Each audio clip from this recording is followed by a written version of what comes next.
Ya estamos terminando, ya estoy ya los últimos temas. Ya sé operar faringoplasias con suturas convencionales, con suturas barbadas, porque ya los voy a curar a todos los pacientes. Ya nadie va a tener apnea y nadie va a tener ronquido. Todos están felices. Todos felices. Y te llega una pacientita con más. Este es un dice que ya habíamos presentado anteriormente.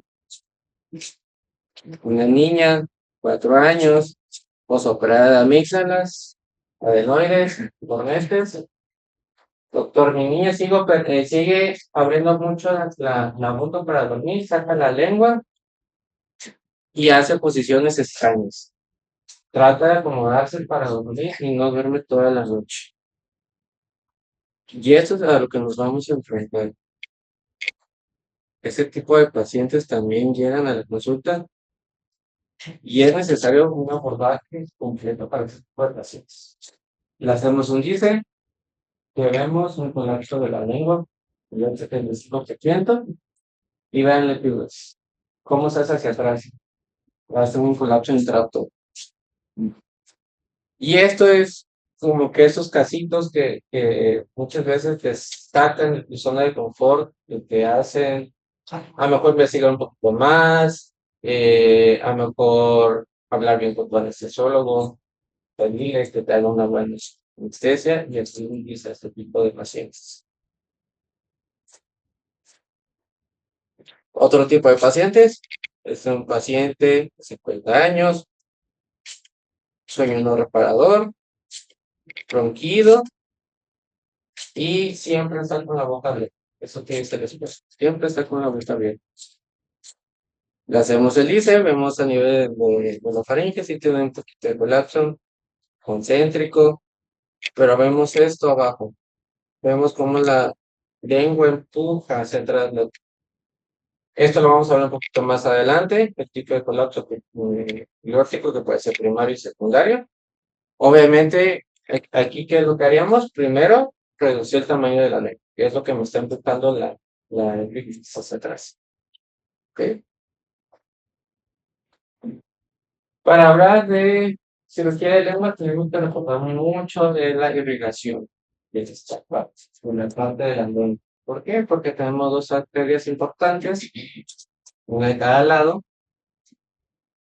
y que traen mucha irrigación, que son muy sangronas y que nos pueden meter en problemas.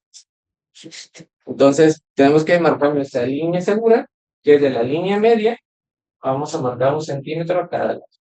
Es muy importante también que al momento que nosotros vamos a hacer una cirugía de lengua, tener cuidado con la retracción, porque nosotros a veces tratamos de sacar toda la lengua para ver todo el tamaño de la lengua y lo que hacemos es medializar las arterias. Entonces ahí tenemos un problema. Entonces, sin abusar, tenemos que sacar la lengua, pero sin estirar la derecha. Se han descrito muchos takers, ahorita lo que estamos utilizando es la frecuencia. Se ha visto que tenemos muy buenos resultados, son takers más seguras, no tan invasivas y que no ocupan tanto calor. Este tipo de técnica tiene la finalidad de producir una lesión que después del edema provoca una reacción de cicatrización con una deformación de colágeno con la disminución volumétrica de la piel. ¿Ok? Indicaciones: pacientes con un índice de masa corporal menor de 35 y que tengan, obviamente, un colapso secundario de la lengua. Perdón, un colapso primario de la lengua. Equipos requeridos: estamos una consola de frecuencia, nosotros ocupamos el colector 2 y un abrebocas sin bajolenguas o abrelenguas, que ese es el abrebocas de James, que muchas veces en el transcurso de tu residencia lo conoces en sella, pero ni siquiera sabes ni para qué lo utilizan, ni cómo se utilizan, ni cómo se pone. Esos son los problemas que a veces nos enfrentamos como otorrinos y cirujanos de sueño. Entonces, marcamos nuestra línea segura, en este caso marcamos la línea media y 1 centímetro por cada lado, marcamos 3 o 4 puntitos. Colocamos ya sea una seda o podemos colocar algunas pinzas de campo también, o batallen tanto con la seda. Si se andan batallando con eso, tomen una pinza de campo, ponen la línea media, le retraen la lengua. ¿Ok? Y como les decía, no batallen con la lengua, no la saquen de más. ¿Por qué? Porque lo que hacemos es medializar las arterias. Vamos a infiltrar lidocaína a 1%, vamos con la epinefrina en una porción de unas 100.000 en la línea media lingual y vamos a marcar estas líneas de 2 a 3 centímetros de solución de lidocaína. Se inserta la punta, la vamos a colocar más o menos a 1 centímetro, no la vamos a clavar tanto y vamos a tener una cierta angulación. ¿Ok? 45 grados. Vamos a aplicar de 3 a 4 puntos por cada línea, dependiendo también cuánto volumen queramos bajar de esa base de lengua. ¿Ok? Y prácticamente lo que vamos a corregir o tratar de reducir el tamaño va a ser esta parte, la parte posterior de la lengua. Entonces, ya marqué mis puntos, ya marqué mi línea media. Le voy a pedir a mi ayudante que me mantenga la lengua en la línea media. Eso es muy importante porque muchas veces como cirujanos estamos del lado derecho, perdemos un poquito la percepción y nos estamos inclinando más hacia un lado o hacia el otro. Entonces es muy importante que tu ayudante en ese momento también esté muy enfocada a que la lengua se mantenga en la línea media. Entonces aplicamos de más o menos de 12 a 15 segundos la frecuencia y posteriormente todo paciente que supere de una cirugía de Cristo de Bockham, en términos generales, cualquier paciente que tengamos con apnea obstructiva del sueño, dejen hospitalizados. Es para seguridad de ustedes, para seguridad del paciente. Nunca sabes cuando un paciente pueda generar una inflamación exagerada, aun cuando tengas técnicas que son relativamente no tan agresivas. ¿Por qué? Porque de hecho un caso nos tocó hace unas semanas, hicimos una refrecuencia de lenguas, todo salió muy bien. Al otro día la vamos a ver a la paciente y tiene un edema de lengua muy parecido a ese. Prácticamente no podía ni cerrar la boca de tanta edema que tenía. ¿Por qué? No lo sabemos. Y preguntándole, interrogándole un poquito más, había tenido una cirugía previa de una colecistectomía y la paciente también tuvo que quedarse mucho tiempo, 2 o 3 días después de la cirugía en esa ocasión, porque había generado mucha inflamación en el sitio de la cirugía y había tenido un poquito de sangrado. Entonces, siempre, una vez le quitamos una lengua, por favor, dejen una noche hospitalizada. ¿Cómo lo podemos manejar? Pues con el uso de esteroides. Y manejo continuo de la saturación de oxígeno. Ok. Necesito bajar más el tamaño de esa lengua. Entonces, vamos a hacer una glosectomía parcial y una decisión submucosa de la línea lingual mínimamente invasiva. Esta es una variante que combina una glosectomía parcial y una reducción submucosa directa. La finalidad de esto es disminuir el volumen de la línea media hasta la línea V lingual y hacer una resección submucosa con una ablación fría. Esto va a provocar menos destrucción de tejido y también mejor retención. ¿Qué equipo necesito? Igual necesitamos una bronca de James, necesitamos que la lengua quede libre. A veces también tenemos como que ese problema que al principio no tenemos como que un bien conocido los instrumentos, no sabemos qué utilizar. Y también la parte de enfermería, lo que nos llevan es una bronca de lógica. Prácticamente lo que hacemos es presionar la lengua y no nos va a dejar ver nada. Necesitamos el instrumental correcto y el que nos deje trabajar de forma adecuada. En este caso vamos a ocupar una boca de yenes y una pieza de mano era 70, con la misma que sacamos las amígdalas. Esta nos sirve para hacer ese tipo de. Vamos a poner el completo en 4 de coagulación y el 7 de coagulación. Colocamos nuestro rebocas, fijamos la lengua en la línea media.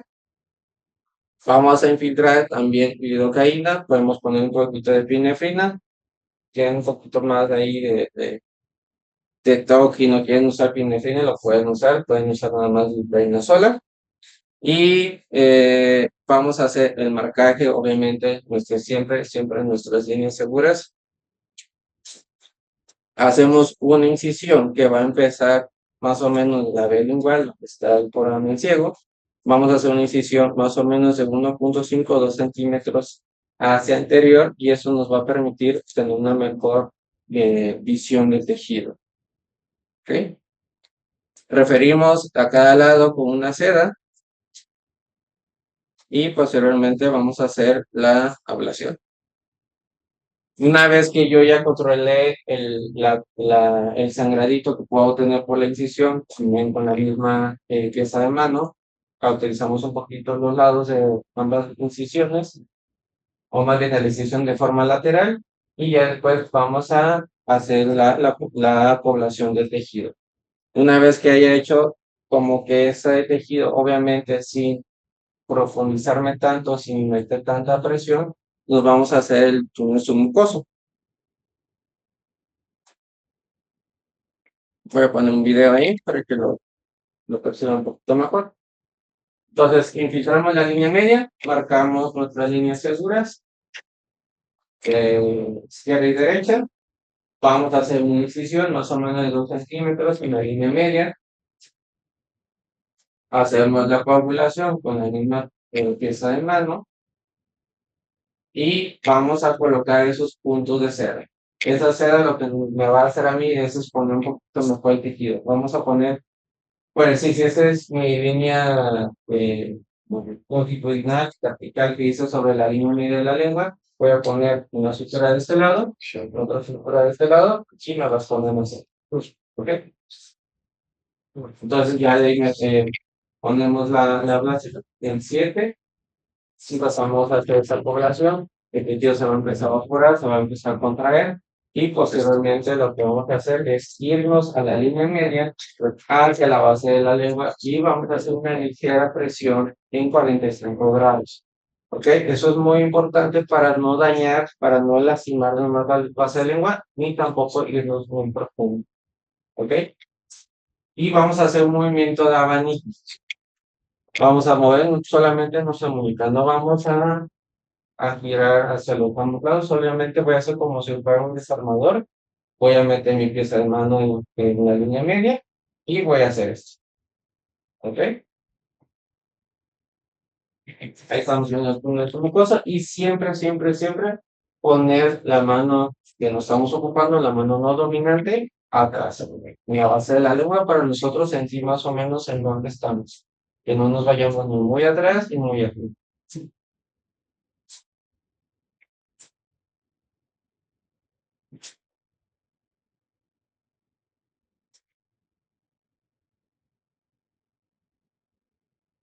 Ya después de eso, lo que vamos a hacer es la coagulación de algún puntito de sangrado que me haya quedado sobre la incisión y vamos a cerrar con puntos de Vickers.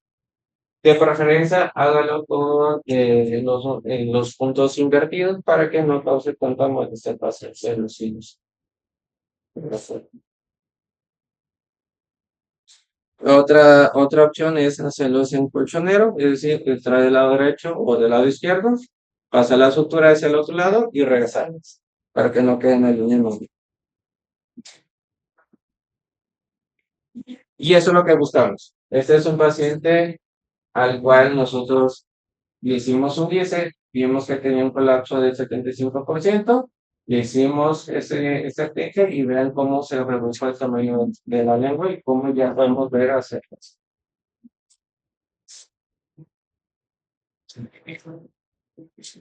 Ok, hay otra técnica descrita por el doctor Sueli en 2016. Esta es una población endoscópica lingual, en la cual se va a manejar la base de la lengua con una glosiotomía abierta y el cuerpo de la lengua por una reducción submucosa. Esta permite la manipulación bimanual porque vamos a necesitar ya sea un ayudante que nos mantenga la endoscopia en el sitio para que nosotros podamos manipular de mejor forma el tejido. Vamos a requerir un lente de 4 milímetros de 0 y de 70 grados y una consola Collator con la pieza de mano que va a ser. ¿Ok? Entonces, aquí lo que necesitamos es nuevamente la fijación de la lengua en la línea media, ya sea con una pinza de campo o con una seda. Y en este caso, sí vamos a utilizar un abrebocas o un abatelenguas pequeño, lo suficiente para que me permita ver el corazón ciego, para que yo pueda ver mejor la vacía de la lengua, pero sin el problema que la lengua esté móvil y que no esté francamente ahí bailando en la boca. ¿Ok? Metemos el endoscopio y posteriormente lo que vamos a hacer es con la población en 7 y una población entre 4 y 3, vamos a empezar a marcar estas líneas. ¿Ok? Vamos a marcar una en la línea media y una a 1 centímetro del lado derecho y una del lado izquierdo. Es lo que vamos a marcar y posteriormente vamos a abordar directamente en esa parte. ¿Ok? Vamos a empezar con la población. Vamos a prácticamente resecar todo ese tejido, tanto en la línea media como en ambos lados, el lado derecho y el lado izquierdo. Más o menos hay, vamos a irnos hasta 2 centímetros. Vamos a hacer el control hemostático y por último, pues vamos a hacer una eh, cicatrización de segunda intención. Lo que necesitamos es que esa base de lengua reduzca. Y esto es lo que buscamos. Esta es una resonancia que, que se ha visto en estudios posteriores. ¿Cuál es la finalidad de este tipo de técnicas donde utilizamos población? Prácticamente es buscar esto, que estas fibras o este tejido que se resecó se cambie por un tipo de colágeno que haga que el tejido se mantenga un poquito más comprimido, que esté un poquito más rígido y que no permita que la base de lengua se rompa. Aparte de la reducción volumétrica que ya encontramos con esto. Esta es una vista sagital y esta es una vista coronal. Y eso lo que vemos, ese tejido que se ve un poquito más blanco, es el cambio hacia unas fibras de colágeno. Muy bien.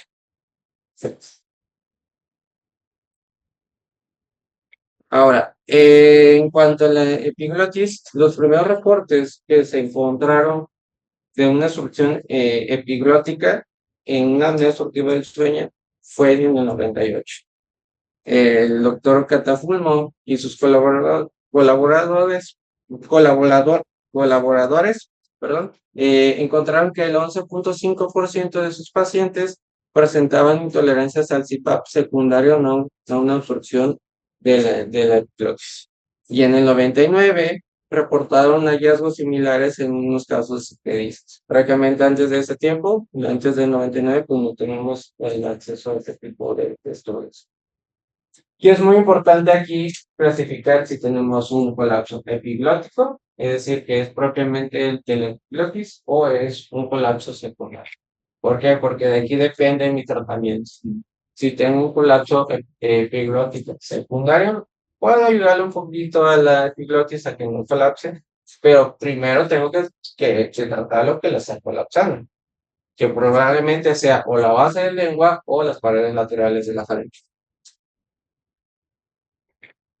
Entonces, tenemos tres clasificaciones. Tenemos una trato, que lo que vemos es una epiglotis rígida, en donde prácticamente todo el cuerpo de la epiglotis se va hacia atrás en forma de una puerta de una.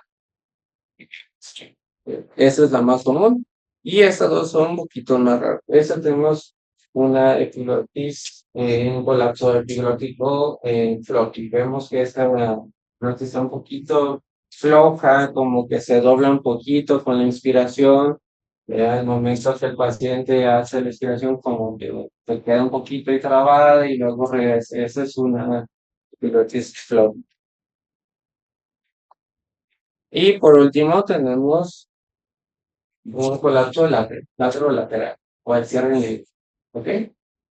Si se dan cuenta, si ponen un poquito de atención en ese video, este paciente sí tiene un colapso lateral, pero también tiene un poquito de colapso lateral.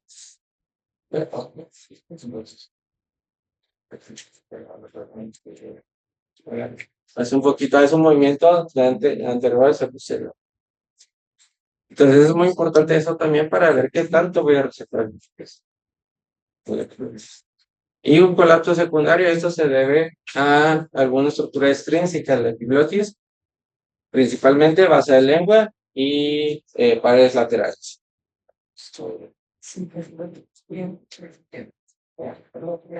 Vean, en este caso a veces es un poquito difícil identificar si tenemos un colapso intrínseco o tenemos un colapso secundario en la base de la lengua. En este caso, si ponen atención, es la base de la lengua que se pega hacia atrás de la base perdón, hacia la pared posterior y posteriormente, ya una vez que hace la inspiración, el paciente, la epiglotis se queda un poquito ahí trabada, pero regresa. Entonces, en ese caso, el problema no es tanto el epiglotis, sino la base de la lengua que lo incita hacia atrás. Voy a poner un poquito de nuevo ese video. Vean la base de la lengua, cómo se va hacia atrás, y pues la epiglotis no tiene de otra más que pegarse a la pared posterior. Entonces, ya una vez que rompe esa apnea del paciente, ya una vez que expira el paciente, la epiglotis vuelve a su posición. Indicaciones para una epiglotectomía parcial es que tengamos un cierre lateral, y en este caso vamos a hacer una reflexión mayor al 75%. Cuando tenemos un cierre en floppy, podemos hacer una reflexión del 50%, pero aquí nos vamos a ayudar de una epiglotectomía. ¿Para qué? Para favorecer que haga una simetría la epiglotis y que no se vaya para atrás. Porque aquí el problema es que esta estructura, este cartílago está muy aguadito, está muy flojito, entonces va y viene con la expiración y la expiración. Y por último tenemos, cuando tenemos un cierre anteroposterior rígido en un colapso tractor, aquí al menos tenemos que recetar entre el 25 y el 50% del. Podemos ayudarnos o no de esta fijación, de esta simetría. Contraindicaciones, que tengamos un colapso secundario de epiglotis, eso es una contraindicación relativa. ¿Por qué? Porque primero tengo que tratar lo que me está provocando este colapso, que esta epiglotis al hacia atrás. Patología de laringe concomitante, es decir, que el paciente tiene un defecto de aspiración, si tiene una parálisis cordal, cadavérica o algún tipo de alteración en la deglución también. En ese caso, mejor evítense esto, aunque la epiglotis está comprobado que no tiene una relación completamente con la deglución, es decir, si yo voy a quitar la epiglotis, el paciente me va a quedar con microaspiraciones. El cierre, o más bien lo que me va a proteger que el alimento, el líquido se me vaya hacia la laringe son las pruebas vocales. Con Agustina. Están siempre con algún problema con el frío, con el calor. Pues obviamente Hagan no una cosa, haber para la realizado próxima, sí. Hagan una cosa, vénganse con un buzo y vénganse capaz que con alguna cosa como Entonces, ¿cómo lo vamos a hacer? si está un poquito subido el aire. Necesitamos Yo tengo una calor, válvula yo no puedo. alternativa, una válvula larga. Eso es un poquito complicado de conseguir porque lo que necesito es que esta válvula me llegue hasta la base de la lengua para que no me estorbe y que yo pueda ver completamente la actividad. Bajo el aire, subo, lo pongo más caliente. Vamos a meter un lente de 30 a 45 grados y aquí obviamente vamos a pedir al ayudante que mantenga en esa posición en la línea media para que nosotros podamos ver y que podamos hacer una recesión de forma bimanual. ¿Sí? Vamos a tomar el borde libre, el epiglotis, una pinza larga, ya sea una Kelly, alguna hemostática. Vamos a hacer una tracción suave para que nosotros podamos ver completamente toda la cadena del epiglotis para saber qué tanto voy a resecar. ¿Ok? Hacemos primero una incisión en la línea media y de ahí nos vamos a ir hacia los lados. Hacemos hemostasia y también. Esta es la forma correcta que tenemos que hacer con una con paciente. Empezamos una línea, una línea media, para la redundancia, con la punta colorado, dependiendo qué tipo de colapso voy a hacer. Voy a hacer o menos del 50, el 50 o el 75% de recepción. Entonces, pocas palabras, trato, floppy y lateral. ¿Okay? En el caso de floppy, entonces sí me puedo ayudar a hacer una sinergia con la lengua para que no se me colapse este pilotis. Ok, ¿qué tengo que tener cuidado al momento de hacer una resección de la pilotis parcial? Aunque no es común ver algún sangrado abundante, sí tenemos que conocer la anatomía y tenemos que saber por qué arterias estamos, ahora sí que jugando, estamos pasando muy cerca de ellas, ¿no? Este es un corte lateral. Esta es la epiglotis completamente resecada y aquí lo que vemos es la rama que viene de la laringe superior, que se convierte en una arteria epiglotis. Va a inervar la epiglotis por ambos lados. Aquí de este lado, pues, tenemos un corte posterior, que es la cara laringe de la epiglotis, que este lado sería la lingua, y vemos cómo va la arteria epiglotica a través del pliegue y me va a irrigar completamente esta parte. ¿Por qué es importante mencionar esto?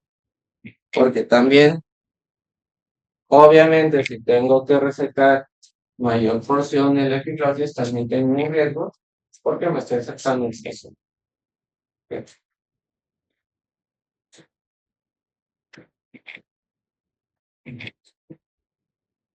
Ok, necesito hacer que la epiglotis se me pegue o que haga una sinergia a la vancela. Esta es una imagen que la verdad es prácticamente todo lo que vamos a hacer, ya sea con la EVAC 70 o con la punta colorado, incluso con la bipolar. Lo que vamos a hacer es una resección de la mucosa, tanto de la base de la lengua como de la cara lingual. Y esto después, en segunda intención, me va a hacer una sinergia. Y eso es lo que buscamos. Aquí esta es una imagen inmediata, pues quirúrgica, de una resección de la pilotis. Aquí tenemos ya lo que resecamos.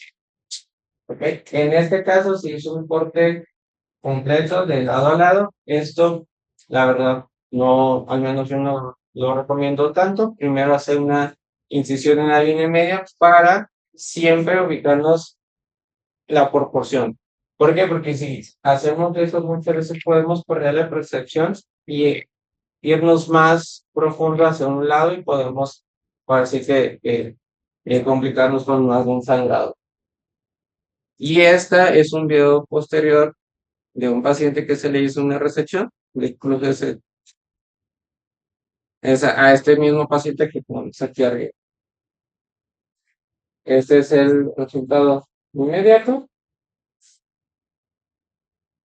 y ese es algunos meses después.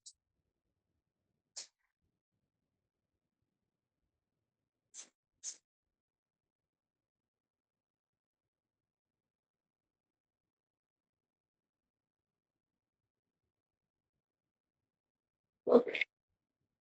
Ya para finalizar, esto realmente es algo que no tiene mucha ciencia, pero que sí necesitamos conocimientos de anatomía para saber más o menos en dónde estamos y a qué lado nos debo tocar. ¿Sí? Toda cirugía que se realice en la vía aérea superior requiere una vigilancia hospitalaria postquirúrgica. Al menos yo sí les recomiendo que dejen un día hospitalizado al paciente porque, una, podemos controlar un poquito mejor el dolor, controlamos un poquito el edema, porque aunque no son técnicas como vieron en la primera, donde usamos población con la lengua, si es una zona donde si se me llena, o se me llena de edema, pues el paciente me puede complicar. ¿Ok? La cirugía de la base de lengua, independientemente de la técnica que utilicemos, ofrece buenos resultados sin notar diferencia con la cirugía robótica. Al menos hasta ahorita no se ha encontrado alguna diferencia con este tipo de técnica. Ambas son buenas, sí, pero ninguna es mejor a la otra, al menos lo que se ha encontrado en los artículos recientes. Vamos a considerar el colapso epiglótico como causa de rechazo a CPAP, sobre todo en pacientes jóvenes que tengan buen peso y que veamos que tengan unas presiones en el CPAP elevadas. ¿Okay? Como cuando vemos algo que no nos cuadra, es decir, ay, bueno, el paciente pues, tiene buen peso, no tiene cuello ancho, eh, pero le puse el CPAP y no lo aguantó, se lo quitó. Más que nada fue porque sentía que se ahogaban, no es como que, y eso te lo van a decir los pacientes. Cuando no les gusta determinado doctor, es que eso no me gustó. No me sentí a gusto, me sentía yo como encerrado. Y es muy diferente cuando el paciente te dice que él sentía que se ahogaba y que mandaba mucho aire. Entonces, en ese caso, podemos considerar a lo mejor tener esta sospecha. Eso no quiere decir que si un paciente me rechaza el CPAP, automáticamente sea un colapso epiglótico, pero cuando menos ya se ganó un dice el paciente para saber qué es lo que está pasando. Y es, obviamente, si nos vamos a un punto lógico, si yo tengo un colapso epiglótico, a lo mejor este CPAP lo que me hace es que el aire está aventando esta epiglotis hacia atrás. Entonces, en ese caso, es mejor hacer un dice y investigar un poquito más qué es lo que está pasando en ese caso. Y ya por último, este punto se me hace muy importante. Aunque el otorrinolaringólogo es esencial en el tratamiento de la apnea obstructiva del sueño, se necesita un equipo multidisciplinar. La apnea obstructiva del sueño no es una enfermedad aislada que pueda aparecer solo. Entonces, incluso a veces necesitamos algún tipo de terapia, algún tipo de dispositivo, pacientes que no sean quirúrgicos, que a lo mejor se puedan apoyar en un punto de un avance mandibular, en un dispositivo de avance mandibular, o que incluso el paciente diga, doctor, ¿sabe qué? Yo no me quiero operar, me da mucho miedo, que no puede. Entonces, en ese caso, pues podemos, nuestra aportación sería hacer un dice con todos los elementos que tenemos, con todo lo que ya hicimos, con todo lo que ya vimos ahorita, la ayuda de un anestesiólogo, de un dentista, de terapia posicional, de CPAP, para ver cuál es el tratamiento que yo le puedo ofrecer a este paciente. Y acuérdense que el que mucho abarca, poco aprieta. Entonces, siempre hay que invitar a la gente a hacer un grupo multidisciplinario para, sobre todo para el beneficio del paciente. ¿Ok? Y pues si no hay ninguna duda,